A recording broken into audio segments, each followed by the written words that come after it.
한재윤의 성성 이야기.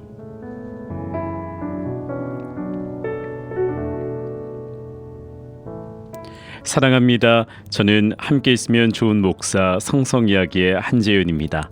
한 주 동안 평안하셨는지요? 오늘도 성성 이야기 따뜻한 제 마음 담아 사랑과 행복 바이러스 팍팍 전해드리겠습니다. 성성 이야기 방송을 너무나 오랫동안 기다렸다는 분의 신청곡으로 시작하려고 하는데요. 첫 곡은 어노인팅의 나는 아무것도 아닙니다로 준비해봤습니다. 함께 듣겠습니다.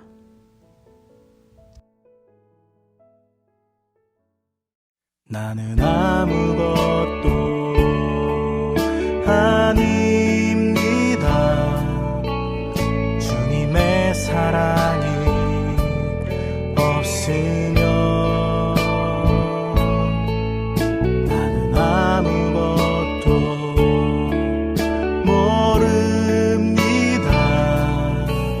주님의 지혜가 없으면 나는 아무것도 못합니다. 주님의 능력이 없으면 나는 한순간도 못 삽니다. 주님의 생명이 없으면 이제 내가 사는 것 아니요. 그리스도 내 안에 사시니 오직 그의 생명이 나의 생명, 나의 모든 날들도 주의 것. 나는 오직 한 분 바랍니다. 나의 아버지, 나의 구원, 나의 주.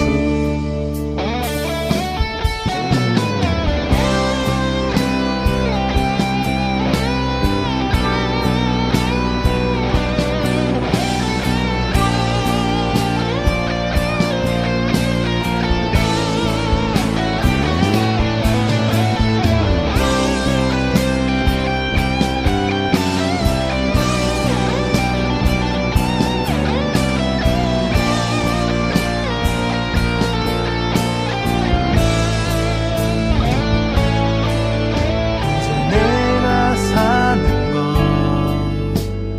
아니요. 그리스도 내 안에 사시니 오직 그의 생명이 나의 생명, 나의 모든 날들도 주의 것.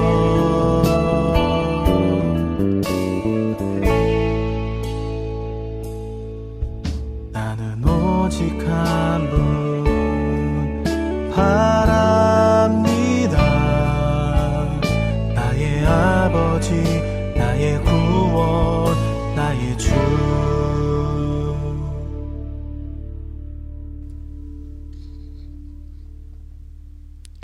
여러분은 지금 CTS 라디오 조이 함께 있으면 좋은 목사 한재윤의 성성 이야기와 함께하고 있습니다. 우리 지난 시간에는 연령별 성성교육 중 영유아기 성성교육에서 성성동화와 성정체성 인지 그리고 절제 근육에 대해서 알아봤는데요. 오늘은 청소년기의 성성교육에 대해서 나눠볼까 합니다. 우리 청소년기의 성성교육에서는 청소년기에 대한 이해가 먼저 돼야 되지 않을까 싶습니다. 우리 프로이트에 따르면 인간은 구강기, 학문기, 남근기, 잠복기, 생식기로 발달하는데 우리 잠복기의 안정성은 오래가지 못한다고 합니다. 바로 사춘기에 들어서기 때문이라고 하는데요. 우리 사춘기가 시작되면 우리 성적 에너지가 다시 분출하는데 남근기와 다른 점은 그러한 감정들을 현실에서 수행해 볼 만큼 성장했다는 점이라는 것입니다. 이제는 부모에게서 독립해 성적 파트너를 발견하려고 하고 아버지와의 경쟁심 역시 버리고 아버지의 지배로부터 자유로워지고 싶다고 하는데요. 이러한 특징이 두드러지게 표현되는 시기가 바로 청소년기라는 것이죠. 우리 프로이트는 심리 성적 발달 5단계 중 청소년기를 생식기라고 했는데요. 리비도가 성적 관심, 충동에 집중되어 있는 시기라고 할 수 있습니다. 성관계도 이런 경향이 두드러지게 나타나게 되는데요. 정신적 성장과 함께 세상을 바라보는 사회적인 시각도 넓어지는 시기라고 할 수 있습니다. 어린 시절에는 부모님과 교사에게 교육을 받고 따르게 되지만 이 청소년기에서는 이런 보호를 벗어나는 일탈의 시기로 볼 수 있고 보는 대로 따라하고 충동적인 생각과 행동을 하게 된다는 것입니다. 이에 따라 정확한 성교육이 필요하고 스스로 정체성을 갖게 하는 교육이 아주 중요하다고 할 수 있습니다. 이제는 10대 성관계를 쉬쉬하면 안 될 것이고요. 성관계 시작 연령이 낮아진 만큼 성교육이 절실히 필요하다고 할 수 있습니다. 그러면서 가르치는 것이 성관계 시 필요한 피임법이라고 할 수 있는데요. 과연 이런 교육법이 옳은 것일까요? 이제는 어떻게 청소년 성교육을 하는 것이 맞는지 더 깊이 고민해야 할 때가 아닐까 싶습니다. 청소년에게 성관계에 관한 기술과 방법을 가르쳐 주기 이전에 우리가 알아야 할 성이 무엇인지, 왜 성을 중요하게 다루어야 하는지를 조목조목 가르쳐 주어야 할 것입니다. 근데 현재 사회적으로 성교육에 많은 부분을 할애하고 있기는 하지만 진정 필요한 교육은 교육받지 못하고 있다는 느낌이 들어요. 남녀의 차이를 교육하지 않고 있다고 할 수 있는데요. 분명 남자와 여자는 구조적으로 다릅니다. 성적 호르몬의 변화, 신체 구조, 뇌 구조와 기능, 인지 기능과 감정 표현, 행동 방식이 다르지만 이런 부분을 구체적으로 교육하지 않고 있다는 것이 저는 굉장히 아쉬웠습니다. 또 일찍 성을 알면 불행한 결과로 이어진다는 임상 연구들이 있었다는 것에 좀 주목할 수 있는데요. 헤리티지 재단에서 발표한 자료에 따르면 미국 질병통제예방센터 후원으로 1995년 전국을 대상으로 15세에서 44세 여성 1만 명을 조사한 적이 있다고 하는데요. 13세에서 14세에 성교를 시작한 소녀들은 이후 평생 평균 13명 이상의 혼의 성 파트너를 두었고 파트너도 짧은 시간에 자주 바뀌었다는 것입니다. 반면에 20세 초반에 성교를 시작한 여성은 평균 2.7명의 성 파트너를 두었다는 발표가 있었는데요. 건강의 위험은 물론이고 혼의 파트너가 5명 이상의 경우와 1명의 파트너를 두었을 경우를 비교하면 파트너가 많을수록 이혼할 가능성이 7배로 커지고 낙태 가능성은 3배로 늘어나고 행복도도 56%에서 37%로 줄어든다고 합니다. 사회적으로 잘못된 교육과 참된 교육의 부재인 이때에 왜 하나님께서 우리에게 성을 선물로 주셨고 이 성을 통해 무엇을 하기를 원하시는지, 또한 부부관계에서 누리는 기쁨의 비밀은 무엇인지를 알려주는 원한 교육이 절실히 필요하지 않을까라는 생각이 듭니다. 자, 이번에는 청소년기의 성성교육 중 우정과 동성애라는 주제로 좀 나누고 싶은데요. 사람은 어려움이 닥쳤을 때 마음속 고민을 터놓고 이야기할 수 있는 친구를 찾게 됩니다. 진정한 친구란 사심없이 나의 잘못을 바로잡아 줄 뿐만 아니라 나이가 들어 심신이 약해졌을 때도 아낌없이 정을 주고받으며 지지해주는 사이라고 말할 수 있습니다. 이런 우정이란 사전에 친구 사이의 정이라고 정의되어 있는데요. 참된 우정은 시간이 흐를수록 서로 깊이 신뢰하며 수평적 관계 안에서 서로 존중하는 마음으로 도움을 주고받을 수 있는 편안한 관계를 말한다고 할 수 있습니다. 우정을 나눌 수 있는 진정한 친구 한 명만 있어도 성공한 인생이라고 하는데요. 여러분 동의하시죠? 이런 친구 한 명 갖기가 참으로 힘든 것 같기도 합니다.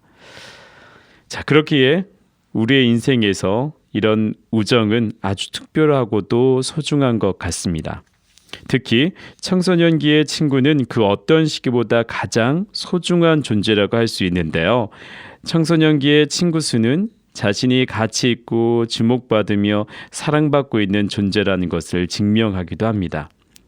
무엇보다 소속감이 가장 중요한 시기이기 때문이라고 할 수 있습니다. 그렇기 때문에 우정에 대한 왜곡된 시선이 생길 수 있는 시기이기도 하지요. 진심 어린 우정의 깊은 의미와 가치를 깨닫기 위해서는 거리낌 없이 서로 격려하고 지지하고 충고할 수 있는 우정이 있어야 합니다. 친구의 장점과 단점을 다 알고 있음에도 아무 조건 없이 이해하고 좋아해주는 친구의 우정이 진실하고 참된 우정이라고 할 수 있습니다. 오래된 포도주가 진한 향을 내는 것처럼 오랫동안 나눌 수 있는 우정은 이 세상 그 무엇과도 바꿀 수 없는 소중한 것이라고 할 수 있는데요. 진심 어린 마음으로 많은 세월 속에서 가슴으로 가까움을 느끼며 마음과 영혼과 정신까지 교감할 수 있다면 진정 축복받은 우정이라고 할 수 있을 것입니다. 야, 제가 이런 이야기를 하고 나니까 저에겐 이런 친구가 있나, 이런 우정의 관계가 있나 다시 돌아보게 되기도 합니다. 그런데 청소년기 남녀의 우정은 변질과 왜곡이 있을 수 있다는 것에 주목할 필요가 있을 것 같아요.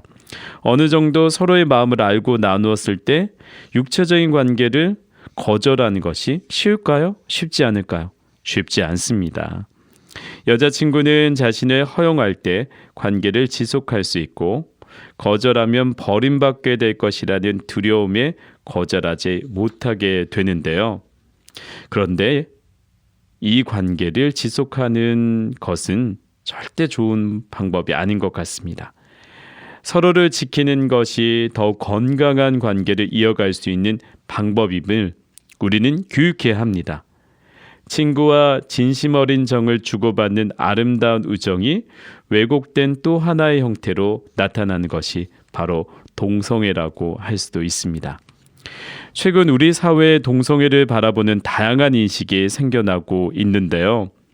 그 중에는 동성애가 유전적 또는 선천적이라는 외국의 연구 결과를 그대로 인용해 사용하고 있다는 데 문제가 있습니다. 인터넷을 통해 알려지는 편향된 이런 정보들은 동성애를 단순히 유전적인 것으로 인식하게 되는데요.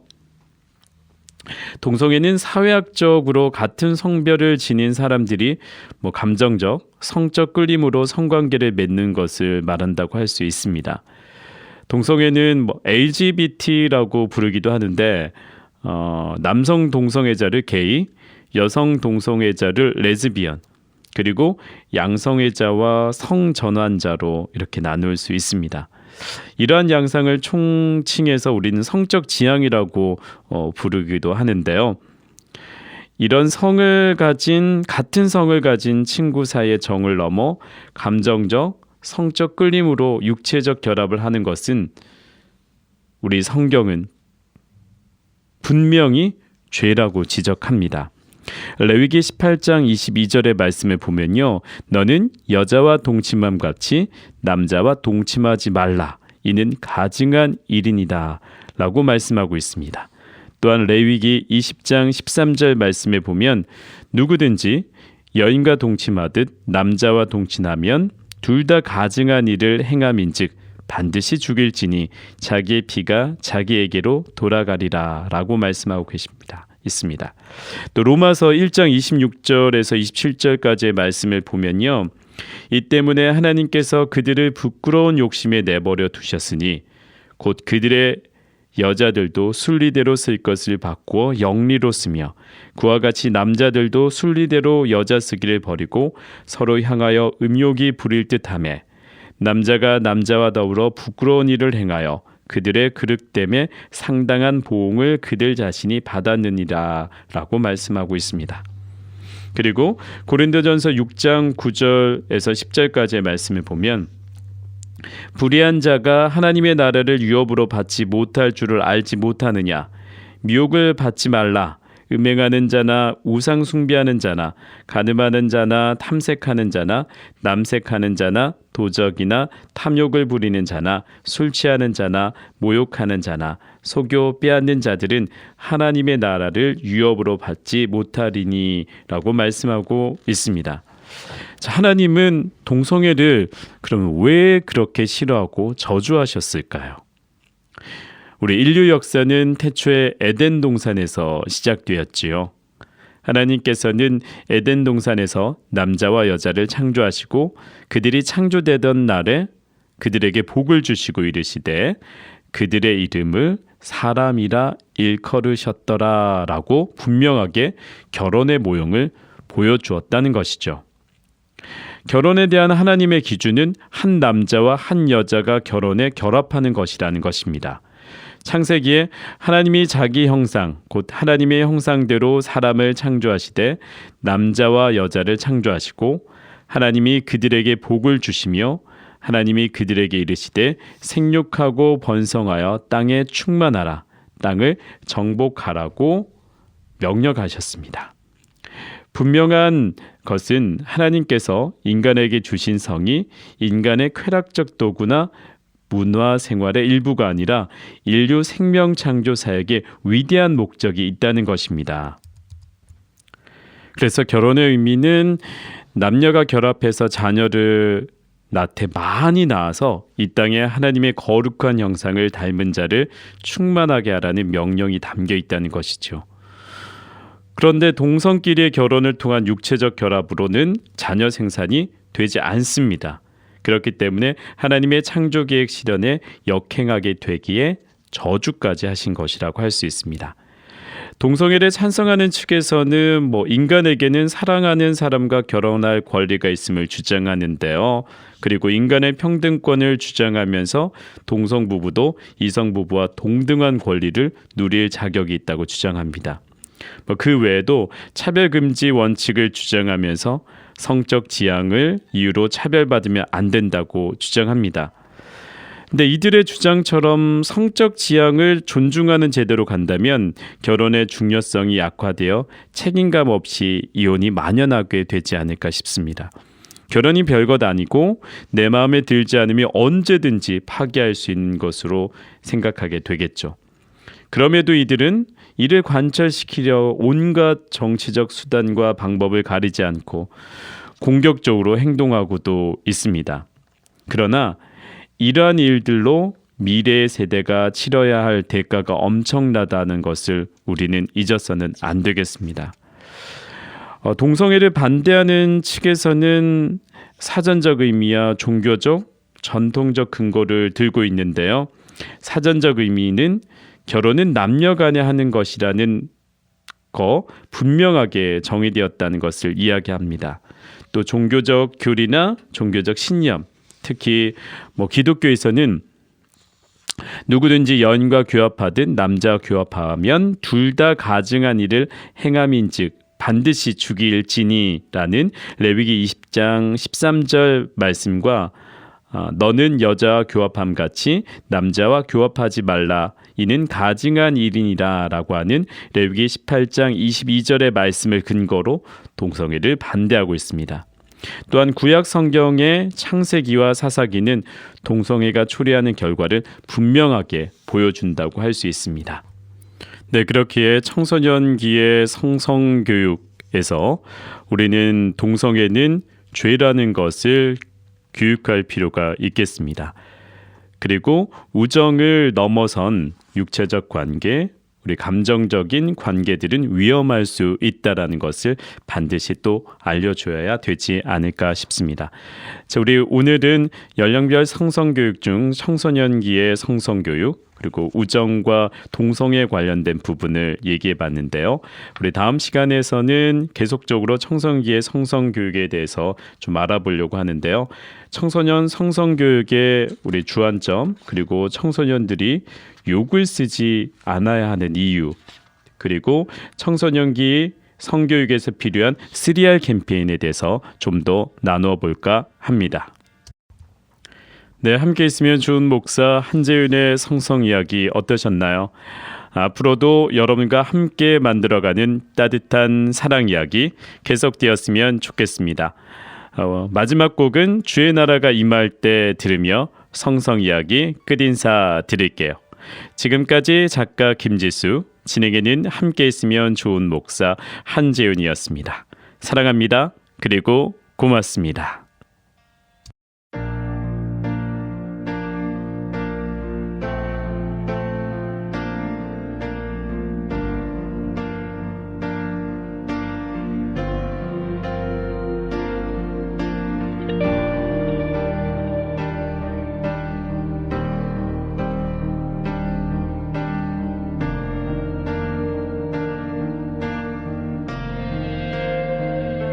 주의 나라가 임할 때 하나님 임재하실 때 예배가 회복되면 기적을 일어나네. 전능하신 주 영원하신 능력의 통치자 자유가 선포되어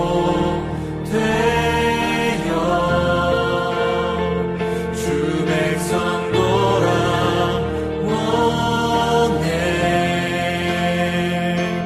하나님 나라 임하소서.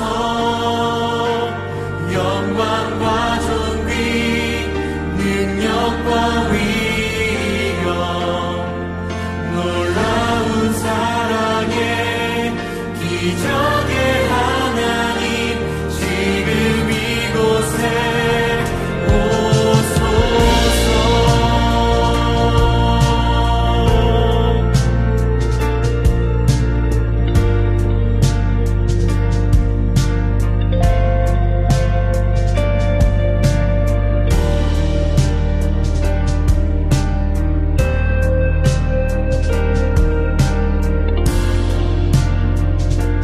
우리 함께 같이 고백하도록 하겠습니다. 주의 나라가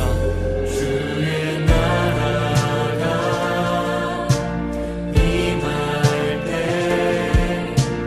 하나님 임재하실 때 예배가 회복되면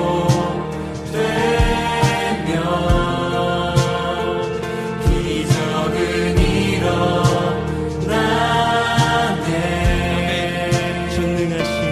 전능하신 주 영원하신 능력의 통치